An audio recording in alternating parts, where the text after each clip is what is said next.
this computer. I love it when I can do that. So powerful.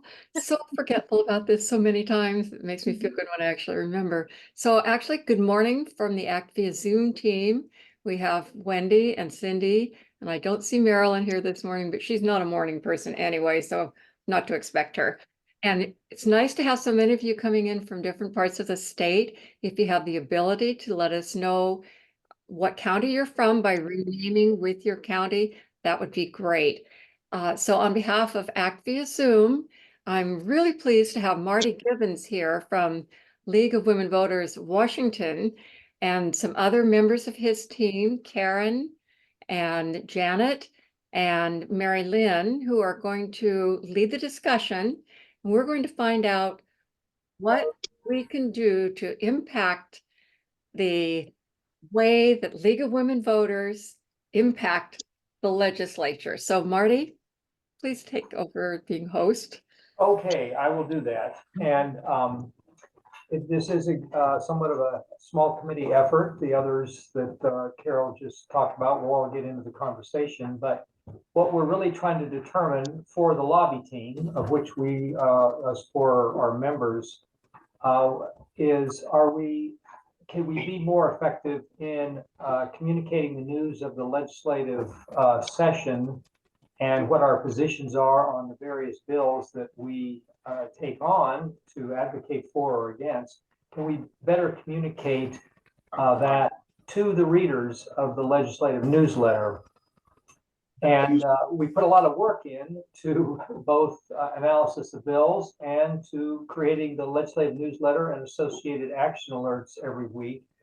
And so we want to maximize that impact and provide a service for the membership and the other people that follow our information flow primarily during the legislative session. So this Act Via Zoom is probably some of the most engaged members of the league across the state. So we thought we could start here, although it is a self-selected group to some extent, and you're probably more likely to be reading the newsletter, but we want to know how to make it better. And this is a starting point to talk about that. So the group, our committee came up with some focus group questions. And to kind of keep shrinking that. So Carol, if you can mute people that are, thank you.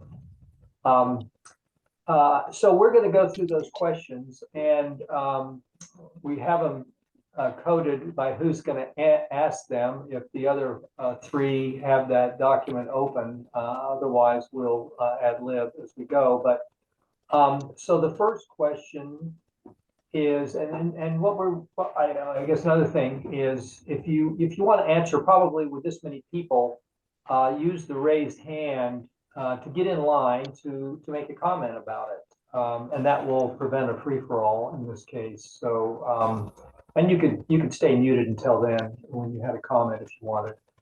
The first question is, how do you follow the state legislative session? And let's answer that one first as a follow-up question to that. Does anybody want to blurt out something or raise your hand? How do you follow the legislative session during the 2 or 3 months it's in session every winter? You read the legislative newsletter? Do you follow it another way? Do you follow information from other organizations? Eileen, you're muted. There, no, I was getting there. Okay, I read the legislative newsletter every week and take actions. I love the ease of which I can take an action from that newsletter, and I do that frequently. So I really appreciate that weekly newsletter.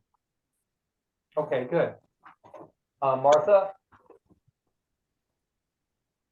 Well, yeah, I also follow the newsletter and just want to compliment you, Marty, and the rest of the team, because you do a great job. And I know it's a lot of work and your volunteers, and I really appreciate it. So keep up the good work, but also just look at, go to the legislative site itself. If you're if you're interested in a particular topic or a particular bill, it's pretty easy to follow that. Not if you're just browsing, it's not, but if you have some idea about what you're looking for, it's not too hard to use legislate.gov. So Okay, good to hear that you're using the ledge.wa. And Aruna? Again, really appreciate all your efforts to keep us informed. So I follow the legislative letter. Then I kind of make a little list, criminal justice, environment, housing, one page, and write down the bill numbers. And then I kind of go to the ledge.gov site too to kind of follow as to if I'm interested in some hearing or anything of that sort, or writing a letter to the legislator who's from my area on the committee or the chair of the committee to make sure things move forward. Thank you. Alpana? Yeah, I've been doing it from 2020.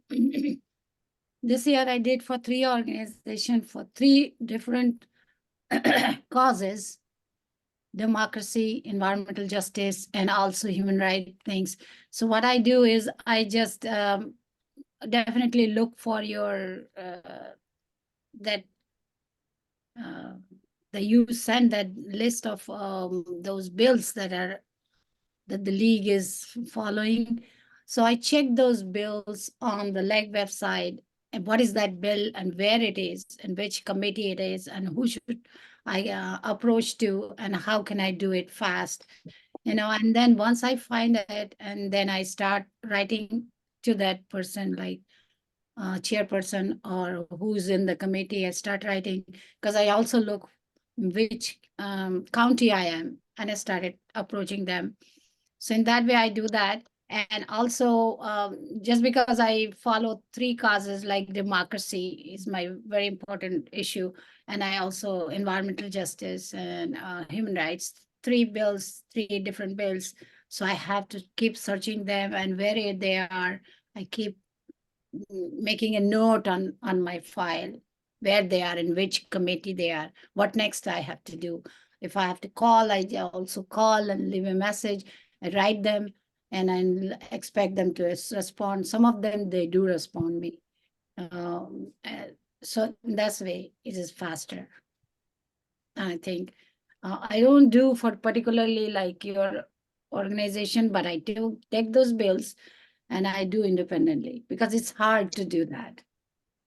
It's hard to do it independently or to, No, or, to do for one organization, it is difficult because you have to follow their, they do their appointment, you have to be there, in that way I can do on my own, and that is faster, like, because I know them directly, email them directly and get an appointment and all that. well, if you can think of something we can do to make it easier to do what you're doing, let us know. And you don't have to do that right now, but thank you for those comments. That list I get, that I bless that time when I get the list. I bless so much because half of my work is done. Because otherwise I find them in the LEG website, which bill is important that I will support this year. Each and every bill and the details of the bill, where they are. And then because I work with the president of one organization, so I have to give them a detail of what these bills are and why you will also put it in your website. Even though this is an environmental bill, one day he said, this bill is from League. Yeah, how does it matter? This is an important bill and you should support this. Then I have to present also why I should support. So I do a lot of work I'm doing from last 3 years to support that. We'll be doing. Thank you. Thank you. Karen, did you want to make a? Yeah, I just wanted to comment that we have lots of feedback in chat about what people use, including the legislative newsletter, Indivisible, Local Party, and Sierra Club, Fixed Democracy. And I think we'll just make sure that we save the chat so we Yeah. get that input. Please Thank do. you. Okay, Loretta. Hi, I I'm very grateful for the improvements that you made in the newsletter this year over last year. And I use them to track mostly issues related to the Growth Management Act, affordable housing. And the one topic that I do wish I could track, and that because of the way the league is set up, it doesn't track well, is about tribal issues. Tribal issues fall into education, especially K-12, healthcare, and the environmental issues. And so there's no one place to go to automatically get the information. And some tribal issues don't make it on any of your agendas, even though they're, from a tribal perspective, very much related to sovereignty, which is one of the positions of the state league. And so that would be an improvement in some way of these cross issues that cross across different tracking, to have maybe some way of keeping track of them. The other comment I would have is, the first time I see a bill, I always want to see the bill. So I have to go do that separately on my own, rather than taking action. Okay, so you choose to do that, or do we not give you links to get to that information in the... Yeah, you're giving me links to take action as opposed to links to go do the research. Okay, so we typically put a link into the the legislative site where the bill is. Yeah. And that's a starting point, but perhaps not enough. Well, just you can have the bill, and then it just takes you to that exact bill. Yeah. Okay, but you want it sound like you would then extend that to other areas of research. Is that? Yeah. Uh-huh. All right, thank you. Karen. Well, like many others, there's so much information that you've provided. I just wanted to say a couple of things. I wanted to say how much I appreciate that. I think you've really expanded the areas that the league is covering, and it's dense and meaty stuff. So the truth is, I have to pick and choose how deep I want to go, and it sounds like many of us do. So, I'll focus on those areas that really have got my attention. And I think that it has to be that way, because you can't possibly cover all of it. I did want to say that I have to say I deeply miss the sheet that you used to have. You had a one-pager that I could just look at all of the bills and click across and see where they were. And you had done that. And I know we stopped doing that this last year. I understand that was somehow logistically really difficult to do, but I miss that visual of being able to see all of them and sort of where they are. So I wanted to give that feedback because it made it, what was helpful for me too about that is that because it's so dense and I can't look at everything, it would also maybe flag for me things that I think, oh my goodness, I do want to learn about that. So I think we lost something in losing that. And I wanted to put a plug in for somehow thinking about reinstating that. Yeah, that was labor intensive to keep those. I'll bet. Dates. Yeah. So that was one of our challenges, and we weren't sure. I'm glad to hear you valued that. We weren't sure how much it was valued. That's why we're talking right now, to hear Yeah, that was it. I thought it was fabulous. But thanks for listening. Okay, Carol.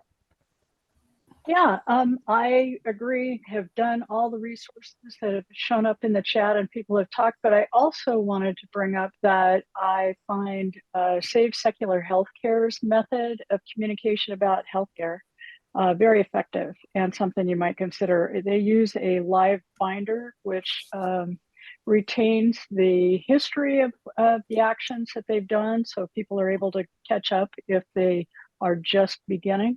It provides action and current activities with legislation. And I'm not sure if you're familiar with that, Marty. I'll send you a link to it and you can take a look if you are not. Okay, thank you. You can put that in the chat if you like. It's actually an email, but okay. Okay, well, you can email. That's fine too.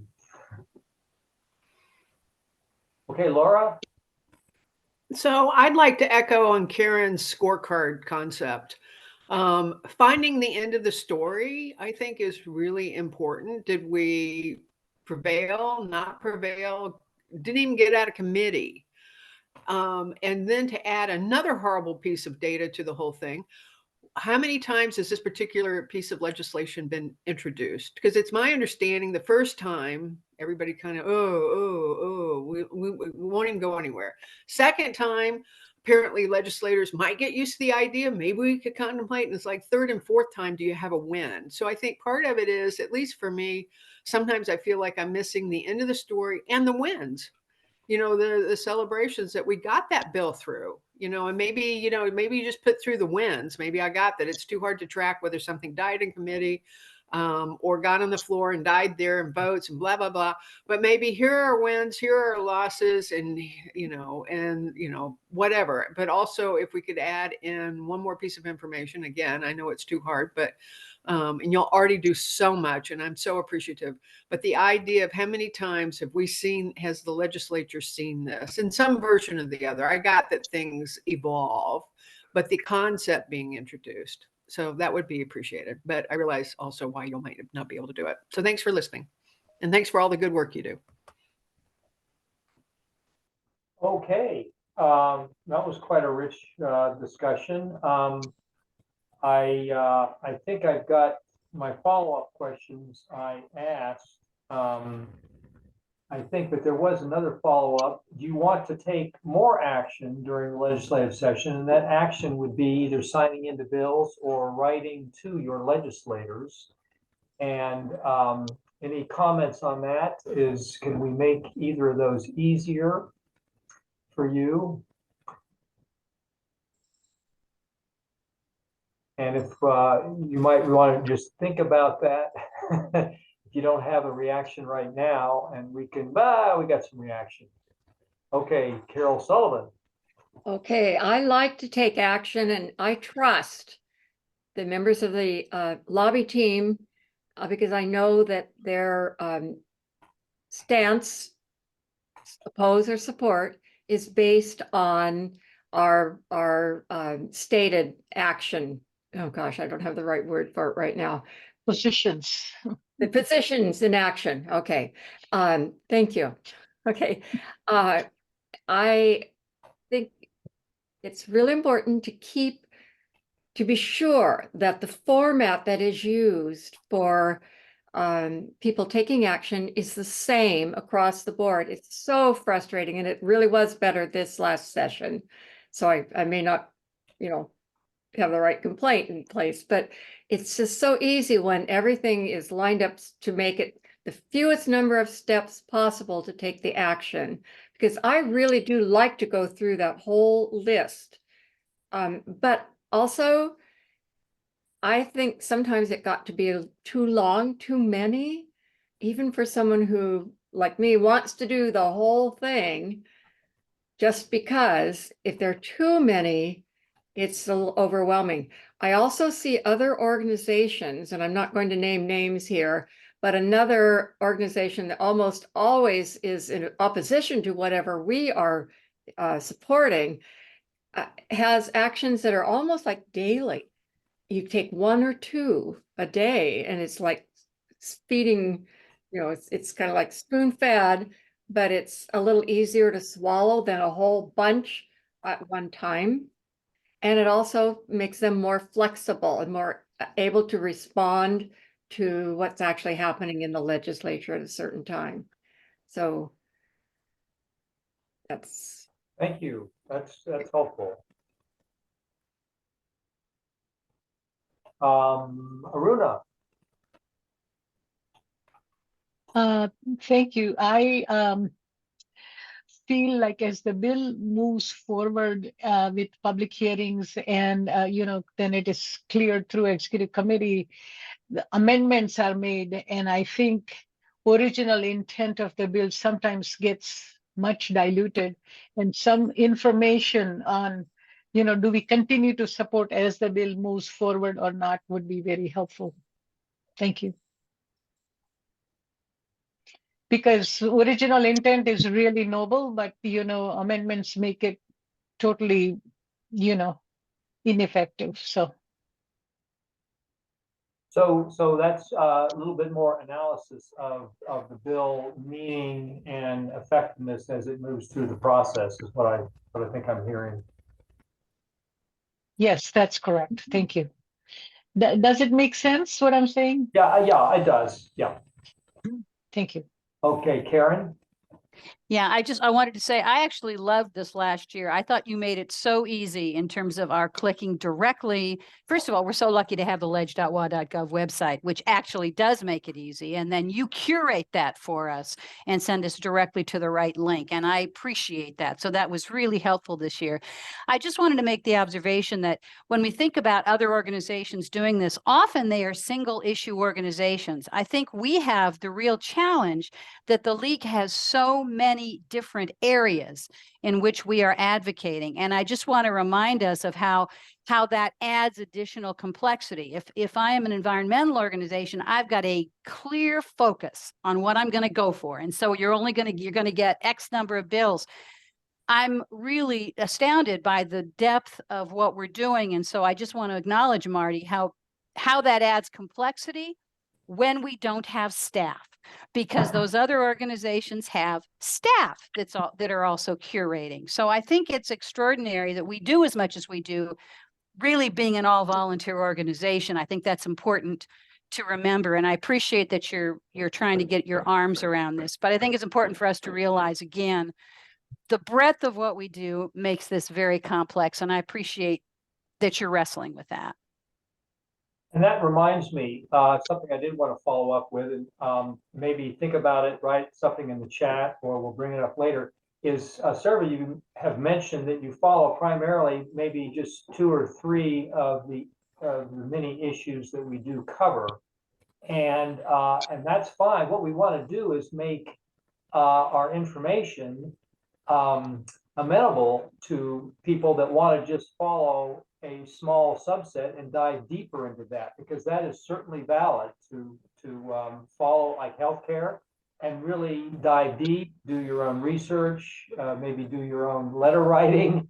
And so can we make that helpful in any way? And also serve the people that want to cover every base at a higher level. So I know that's a difficult thing to be everything to all people, but think about that, and if you have some ideas, write them in the chat or bring them up later. Okay, Alpana? Yeah, I would like to say, forget about people who are doing it and know it and love to do it. Forget about those people. They will keep doing it. But I really concerned about people who want to do it, but they don't know how to write. Like they don't know how to approach. They think I will be in a trouble because I know now I take training. So I know people say, oh no, I don't want to write the member of Congress. I don't want to be in trouble. You are not going to be in trouble if you write them. They don't even know that. So if you send a letter, a format of a letter, and they can edit it for everyone, newcomers also, that would be very good. I mean, if they want some training, they can come and join here. We can teach, whatever they want to do. But that format will be helpful to them, to everyone actually. Next year, they will jump into this and do it. I would suggest you to go ahead and give a sample of that. And on the time, like it has moved from House to Senate. Now it has passed the House. Now it is going to be in Senate. So if you send that, hey, approach the Senate, because the bill has gone from House, now it has passed the House. So, approach the people who are in the Senate. Like I also do federal bills. So I start writing Patty Mary Cantwell because it has passed from Pamela's office or from Adam Smith's office. So I have been doing that from 5 years, but a state thing I'm doing from 3 years. So how to write those, so that they will be affected personal thing. It is affecting personally to you. That affects, they read it and then they do it. And then I get an email from them, hey, we voted for that bill. And I feel like, oh my God, it worked. So those things will be helpful. Yeah, Thank you. you. Karen Frazier. Oh, see here. Oh yeah, I can't remember all the details of the newsletter, but just 2 suggestions, and maybe they've already been mentioned, but it might be useful to list major organizations that support and oppose the bills that you're listing. It kind of gives you a little more flavor of what's going on. And then another idea, and I don't know if this is a good or bad idea, but after the cutoff dates, maybe cut off from the newsletter the bills that are now dead. Yeah, I hear you. Or probably dead. Yeah, that's a struggle, Karen, because sometimes we think they're dead and they pop up alive again. So Yeah, or maybe recategorize them so Yeah, people yeah. focus on the ones that are clearly alive. Yeah, yeah, just some ideas. yep. I hear you. Karen, Tweedy. Yeah, just wanting to note something that's in the chat. Wendy is asking about sending members a link to a very brief, easy survey, asking them about, the newsletter. And I just wanted folks to know that this is our first step, but we're going to be doing other things. And thanks for that suggestion. And can we save the chat? I'm not. Yeah, you hit those 3 little dots down Yeah, I'm not- below, and then it says save chat, and so we can save it. Oh, maybe I didn't. I'm not seeing the 3 little dots. Well, please save it, Karen. I will. I will. Okay. All right. Mary Lynn. Yeah. I just want to quickly add how much I appreciate that you understand and appreciate the work that goes into putting together the legislative newsletter. Yeah, it is a lot of work, and but I don't want anyone to hold back on a suggestion because I think it might be too much work. If it's too much work, no, it won't happen. But maybe we could do something, take part of what you want and incorporate that. So yeah, any suggestions you have, please mention them. Those that we could actually implement, we would. So, thank you. Okay. Probably we should move on to the next question. Mary Lynn, you want to ask that question?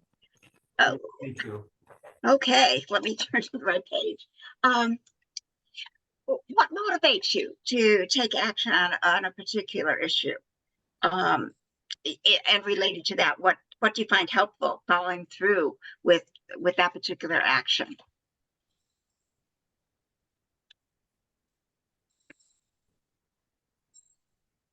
I don't see any hands up at this point.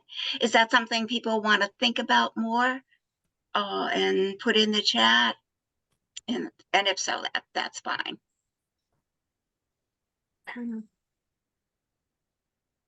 Alpana has something. Yeah. Alpana. Yeah. The motivation is that we are already an advocate from 15 years.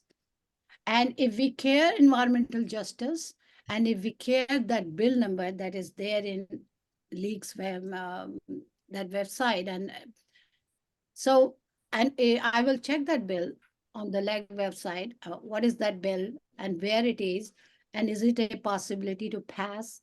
Yes, it is. And if it is important for me and for the League for the environment, and I am going to advocate for that bill, that excites me. I should do it and get it done.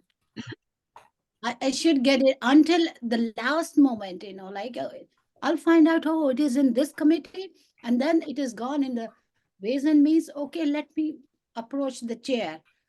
Find out the chair's number immediately, his email number, email address and everything, write him, and then call him, leave him a message. Hey, I'm from your constituent, I'm your constituent, and I really want you to pass this. So in that way, it goes through. They also do not know about all the bills.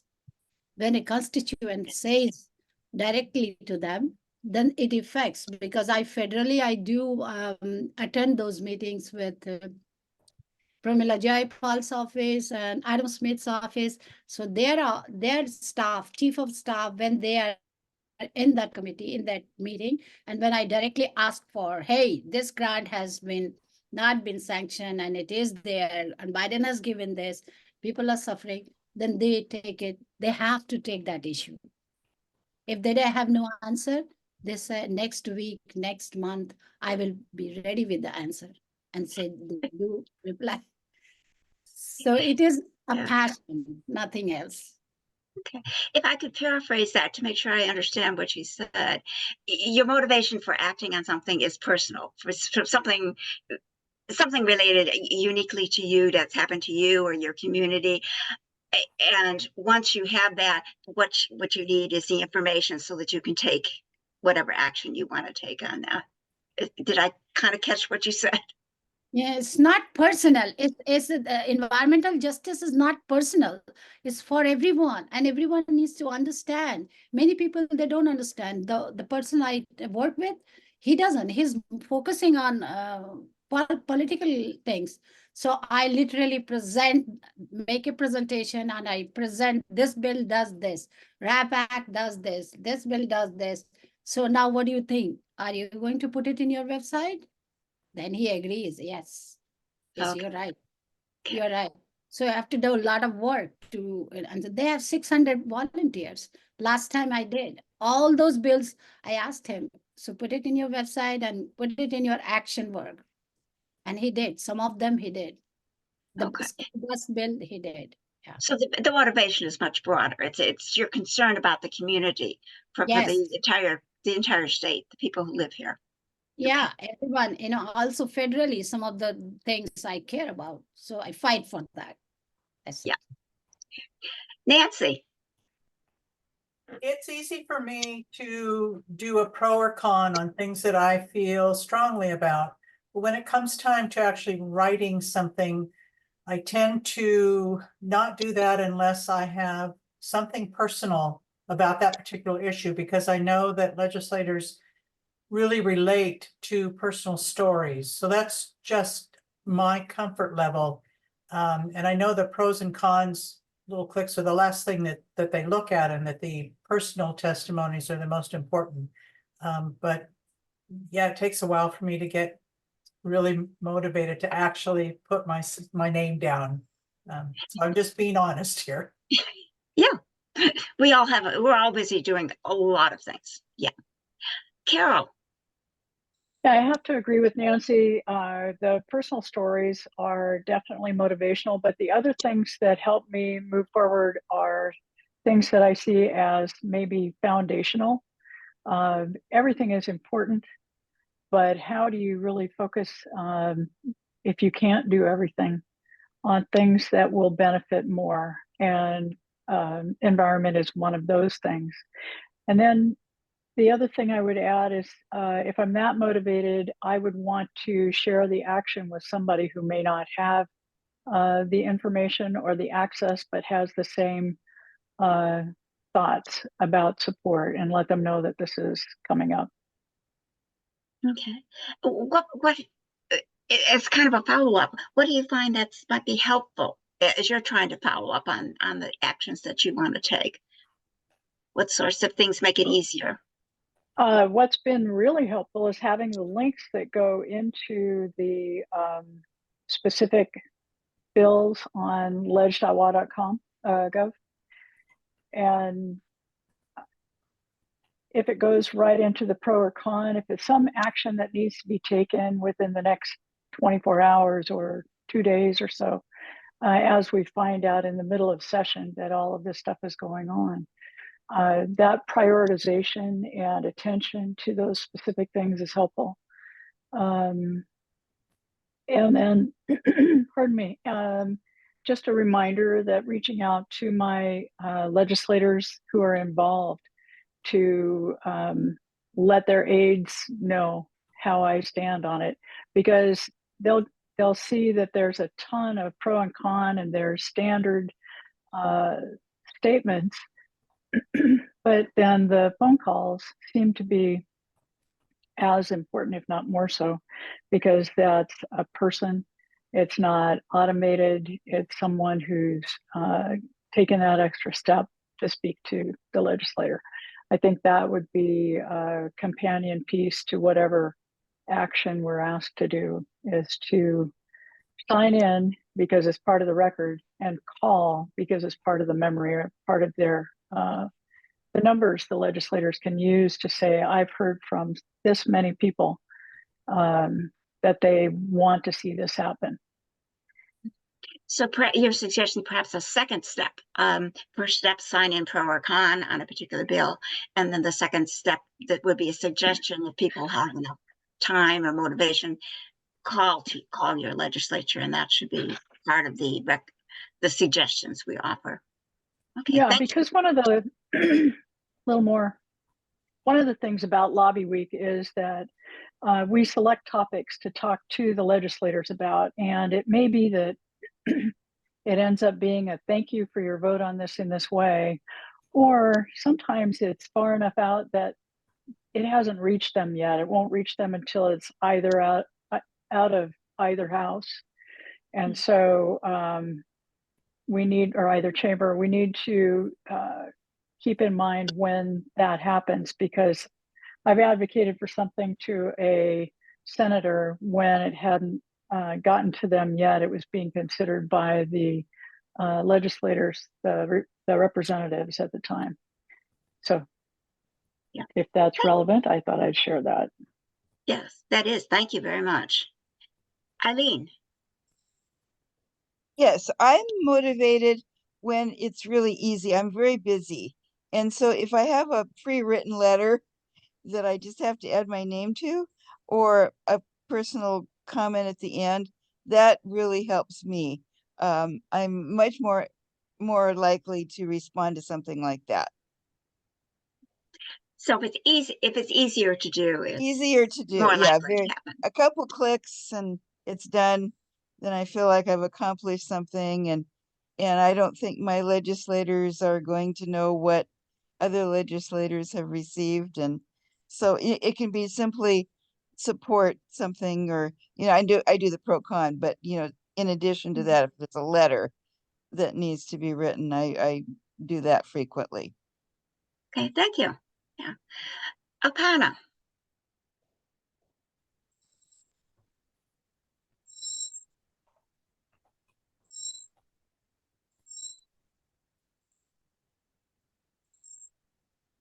You're muted, Alpana. Oh, there you go. Yeah, that I was trying to. Okay.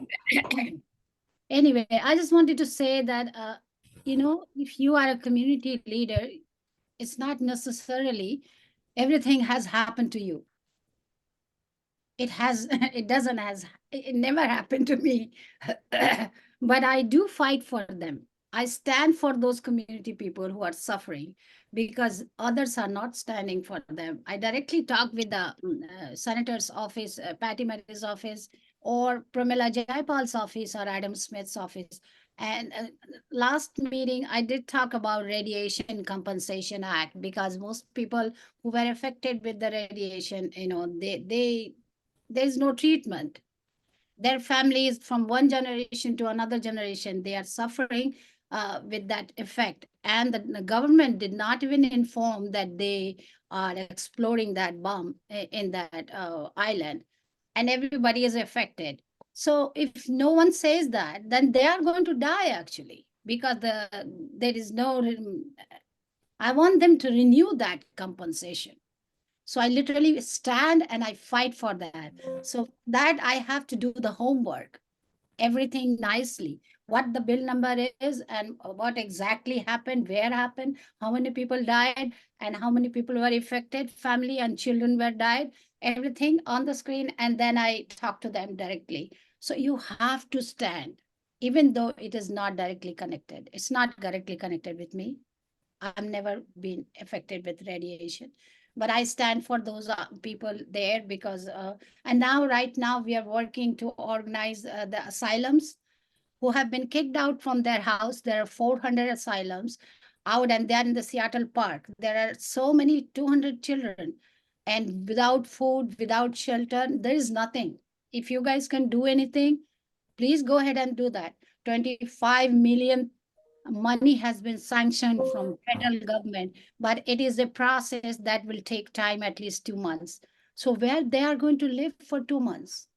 So we are thinking to go to talk to Bruce Harrell and tell him to open that Seattle Center for those people. You know, there are women also, women and children. So I stand for that. Yeah, a broad application of concern, not just yourself, but the whole community. You're concerned for everyone who lives there. Yeah. Okay. Is there anyone else who has any comments, either about what motivates you to take action or what you find helpful when you are motivated to take action? What makes it easier? Okay. Did you have more to say, Alpana, or I see your hand up. It doesn't, you don't have to have a personal something happen. I just want to say that these are not my personal issues, but I fight for them. You should be ready to fight because it is required for, we want something good to happen in our state. So that's what I wanted to say. Absolutely. Yes. Yeah. Okay. I'm not seeing any more hands. Are there any more comments regarding this? I'm inspired to ask a question of Karen Frazier, and the effectiveness of written or telephone communication or other kind of communication. Did you have any comments? I hate to put you on the spot, and you can decline to make any comment if you choose, Karen Frazier, but you might have some insight on that. Okay, well, you're getting in, how do you influence the legislature? Just like, let me close off the slide.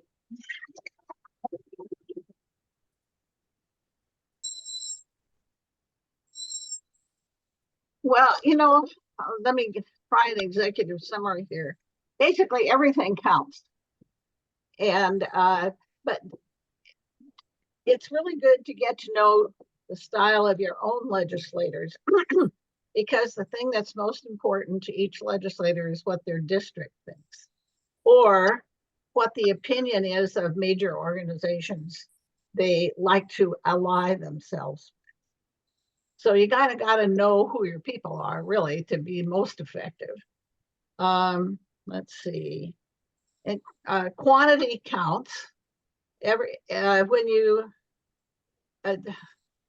so you can, but you need to know maybe as best you can what your own legislators think. And shorter is better than longer because they're more busy than you could believe. And hotline is, sort of good in the very, very big picture. Every day, the hotline sends a list to legislators and the governor of how many people signed in pro and con on different issues.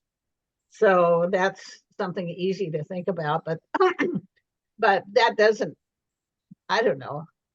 Everybody's a little different, but legislators really pay attention if they know something's really hot. So, and then legislators are on committees.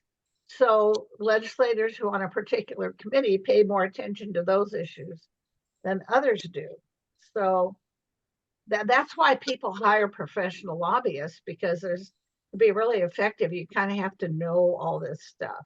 And you need to be timely. Sending a legislator a message the day after the cutoff date isn't very useful, to say the least. So, yeah, and so legislators do get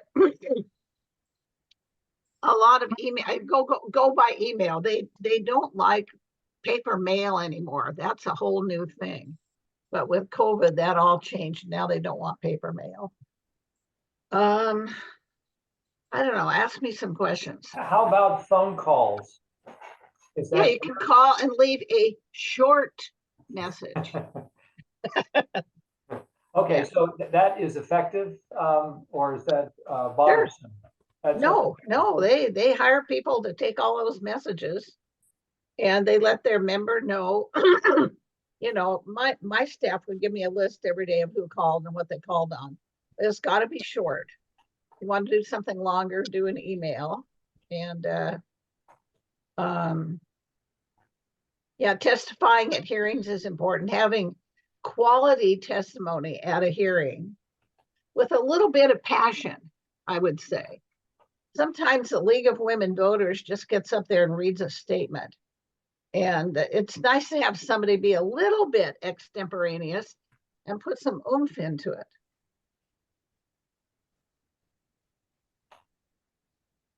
But it's really important to testify at a hearing, because when the staff writes up the bill report for each bill, they list everybody who testified for and against, the name of the organization. So even if you only have 1 or 2 minutes, I'd say get your name on the list. Go testify even for 1 or 2 minutes. The League of Women Voters of Washington supports, League of Women Voters of Washington opposes. And then it'll get in the bill report. So when bill gets to the floor, the legislators get a little booklet with the bill reports for every bill that's on the calendar. And the bill reports list who's for and against. And a lot of legislators look at that just before they vote. That's very helpful, Karen. Thank you. Okay, Karen Crowley. Actually, Marty, I have a question that Karen raised for me. We are, of course, so careful about who speaks for the league, and I understand that. But my question is this: I wonder, in terms of pro and con, clicking on that, we're always told remove, do not mention you're from the league, and I'm wondering about that. I not to open a can of worms, but I wonder in terms of pro and con statements, would there be more power if, in looking at, yes, you had a testimony from a league person who was official, but you also had 125 other league members who said they were in support of this. I'm just curious about, is that more power or less power? Is there more power in simply X number of people are supportive or against something versus having an organizational name on it in those pro and con clicks that we do? Have we ever talked about that or thought about that? Yes, and the reason there's 2 reasons we say if you're not a spokesperson for the league, don't put the league in that organizational box. Right. And okay, because we were trying to speak with one voice, and you know, represent ourselves correctly. Now, the other thing is, though, we assume, and it's an assumption at this point based on some conversations we've had with legislators and such, but of course every legislator is going to be different, that it is more powerful to see a lot of voter citizens or just citizens or residents signing in pro or con than to have a whole long list of, well, the League of Women Voters is out this week. And in some early on, while I was doing this, it was even assumed that every League of Women Voters signed in was collected and counted one. They were all the league, and that counted as one person. And now, you know, once again, it's the perception of who's looking at the information. And Karen Frazier could probably give us some insight onto that. Yeah, I think it is more impressive to give the name of the organization, because that shows it's gone through a process. This is a very credible organization. And you should say, I'm a member of the League of Women Voters, or say the State League of Women Voters took the following position on Bill X, and I'm a League of Women Voters member, and I agree with it. And that is also what we've recommended when you're writing to your legislator. don't imply you're speaking for the league, but say what Karen just said, that I am a member of the league and this is the position they've taken, and try to be careful to be verbatim, quote the position. That's also our policy, but nevertheless, that is permitted and frankly encouraged to take that extra step, I think. But so far, our working policy is that when we're signing in pro or con, one person signs in for the league. Now, I will take that information from Karen back. We'll discuss it at the lobby, the lobby team. You know, do we want to adjust our approach there based on that? Well, I think it's good to let legislators know, to advertise that the league's position is X, and then you can say, and I'm a league member and I agree with it. Yeah. That way you're not speaking for the league, you're advising of the position that the league took. And legislators have to aggregate everything. And so that's why the name of the organization that took the position is important. Okay, thank you. Thank you very much, Karen. Marty, can I just say that's really helpful, because we haven't been clear on that, I think, in the past. So I really appreciate that you'll think about that and then think about how to give us good instruction, right? Yeah. Thanks. Okay, I think my question's next. And in many ways, you kind of already answered it to some degree. It's what inspires you to actually contact your legislators, to go beyond just the pro and con, but to contact the legislator. And I think the flip side of that is what stops you from doing that. And I know Nancy already said that when she had a personal connection, that kind of inspired her. And someone else said, well, when it's easy, that helps. So other ideas about either what actually propels you to contact that legislator, or when you think about it, somehow gets in the way of doing that?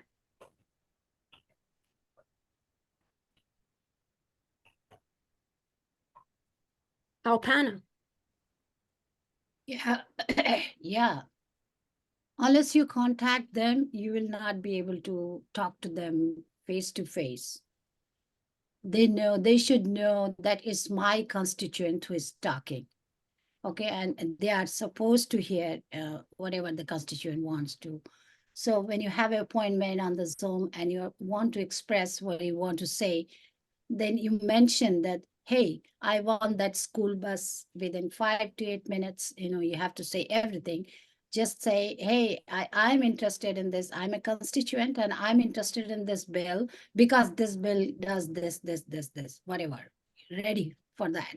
And the school bus has, sometimes I saw, this is my personal experience, that they don't even know about that bill because they're busy with their bills and they're busy with their friend circle's bills. They don't know, and then they will listen because they have seen me 1,000 times, my face. So, you know, if they don't listen, then maybe that's why they listen. And then they note the things, what I'm saying, exactly the amount of money. Then at the end, I said, you not only sponsor it, you'll not only vote for the bill, but there is a 60 million also money attached with that. You will ask for 60 million. But that bus bill, remember, that passed, she wrote it. That means they're not aware of. We are making them aware, hey, this is the bill, and this is the description of the bill. This is the benefit. I'm a constituent and my children have gone in those buses, even though my children is grown up now. But late in the beginning, you know, they've gone and they get that diseases from those diesels. That's why we want this. We have some leftover money. So the way she listened, she was not aware. I have to say that. So you have to talk directly so that they will focus on that bill. Whenever it will come on the floor, they will talk and they will focus. And I asked directly, are you going to vote? Yes or no? She said, yeah. You gave a full description. I understand now. And are you going to ask 60 million? If you don't, then it's not going to go through. That's not what we want. So directly, if you start talking with them, it is effective. What I feel 5 years I'm doing this with the federal government and 3 years with the state government. So I've seen directly talking makes a lot of difference. Yeah. Good testimony as to why talking directly to them is effective. It's- Martha?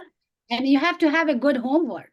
If you don't know anything and you are just talking, I'm a constituent and wasting time, they don't even care. They said, okay, I will think about it. Next. So you have to make a good homework, bill number this is the amount, and this is the time period. Are you going to vote? Within 5 minutes or less than that. So she will respond to you, whatever respond is there. Well, thank you. Thank you. Martha? Well, boy, after listening to Alpana, I think, yeah, boy, if I were that representative, I'd probably vote for that bill too.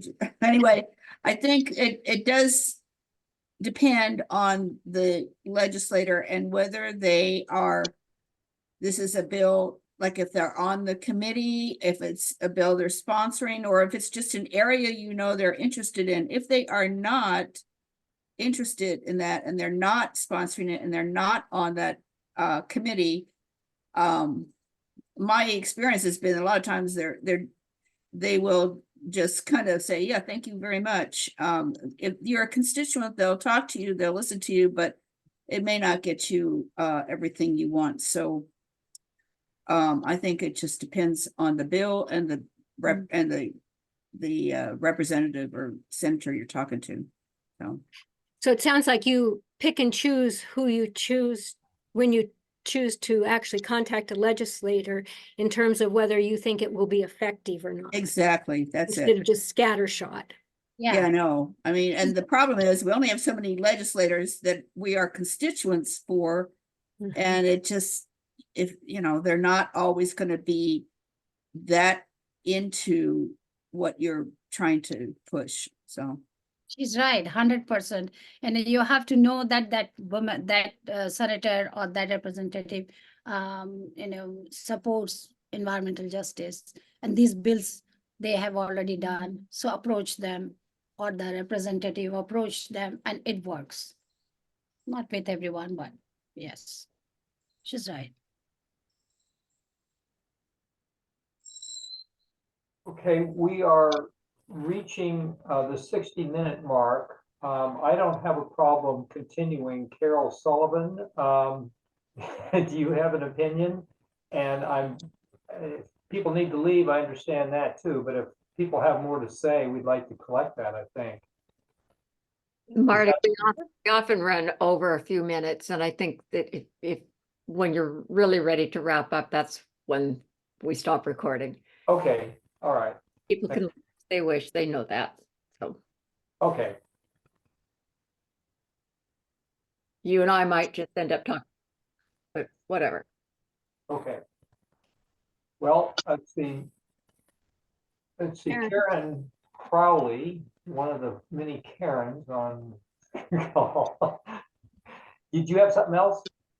I did. I just wanted to remind, there's a great note in the chat too, talking about the fact that people really need to develop regular relationships with their legislators. And I do think that many of us on this call here are comfortable. We're more or less comfortable, but I would suggest many of us are probably comfortable in that space.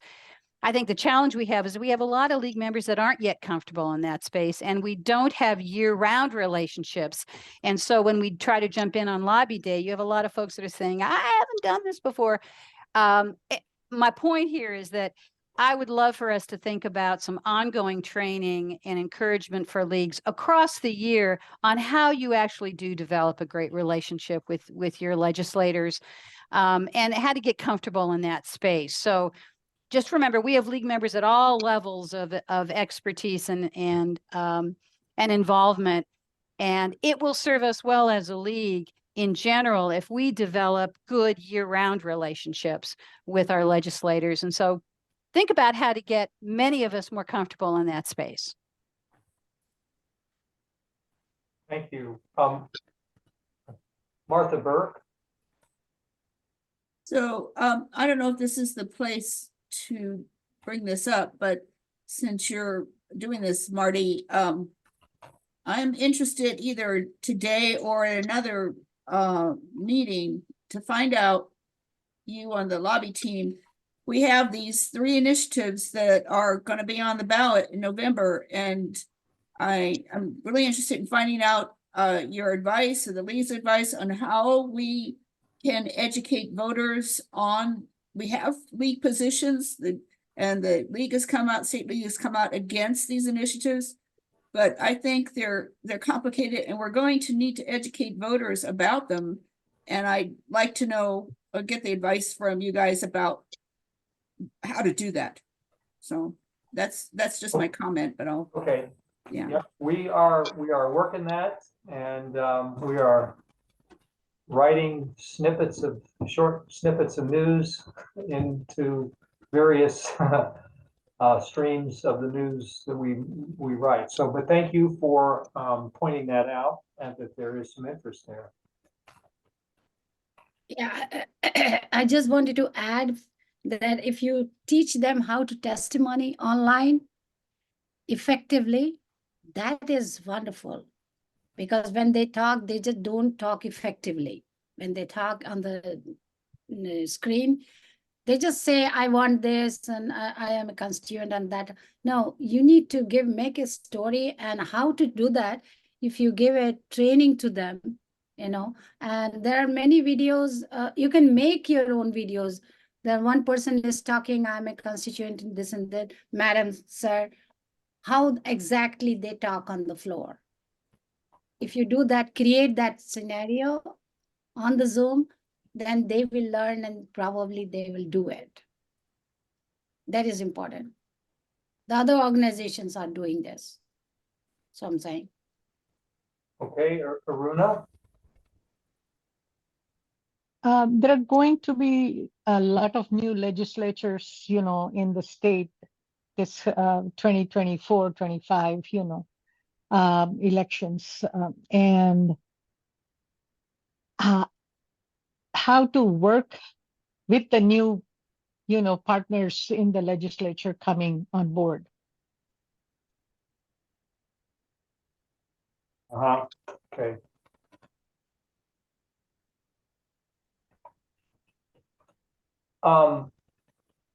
As we are over time, there was one thing I wanted to follow up with, a very intriguing suggestion early on of, rather than doing one weekly legislative action newsletter, have action alerts come out several times during the week. And I'm not sure how practical that is for our current mostly volunteer staffing, and but is there any concern about hearing from us several times a week, like 3 times a week? I know I try to be careful by not monopolizing people's email inbox, and I sense in some cases people will decline their email based on they just get too much from the league. People have said, I get too much from the league already. And is there any concern there? I think some people would like it. And maybe there's a way we could target it for those that do want to do it that way. But it's an intriguing idea not to have such a long list and have it several times in the week. But are there any concerns from you? Would you reject that, or would it just muddy the water a bit? Karen, tweet. So I appreciate you bringing that up, Marty. A question that I have that relates to it is, if we could figure out a way to send you targeted updates throughout the week. For instance, I'm the lobby issue chair for early care and education. If you were particularly interested in early care and education, would it be helpful to get updates on that topic, or maybe multiple topics throughout the week rather than the scattered shot of everything?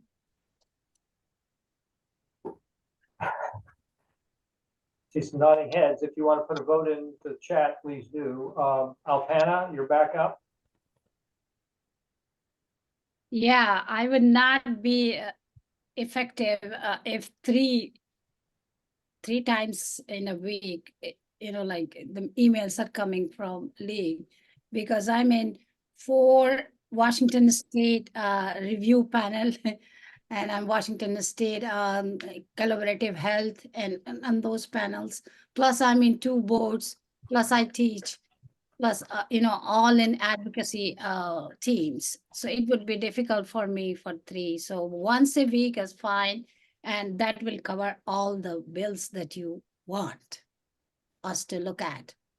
So this year I did that. I focused on all your bills on environmental bill, and I have started working on that. So that would be great for me particularly. Okay. Yeah. Carol Sullivan. Okay, I think that if it's very, very specific, very easy, I know from experience that things come up after we have the legislative action newsletter already, it's gone. I mean, it's Saturday morning that when we finish that at 8 a.m. So lots can happen and you need the flexibility. If it's only 1 or 2 really easy things to do, like the committee sign-ins are the easiest thing possible, if it can possibly be those, or directly contact just your legislators or your senator or your rep. I think that midweek, we should just kind of plan one. And if we don't have any, fire alarms and things that we need to respond to, fine. But if we do, then we have it set up within the lobby team to be able to be flexible and to act. And then people would know, yeah, this is really important. We're not doing this just because we like sending you emails. Okay, that's all. I'm looking at my watch now too. Okay, maybe one more comment, and type your comments into chat if you have something more to say, and we will save it all. But Eileen has her hand up. Okay, I would not be opposed at all if there's an emergency that comes up on a bill that's suddenly coming forward. I believe we had a couple of those maybe over the year. So I would, and especially if it's easy to do, I commented earlier on the ease.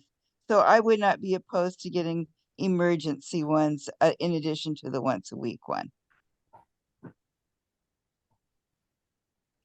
It's really frustrating as an issue chair or part of the issue team or the lobby team when something happens and it's your favorite, your most important bill, and darn it, you can't reach back and put it into that legislative action newsletter. But if we had a way to make that happen during the week when needed, really needed, that would be great.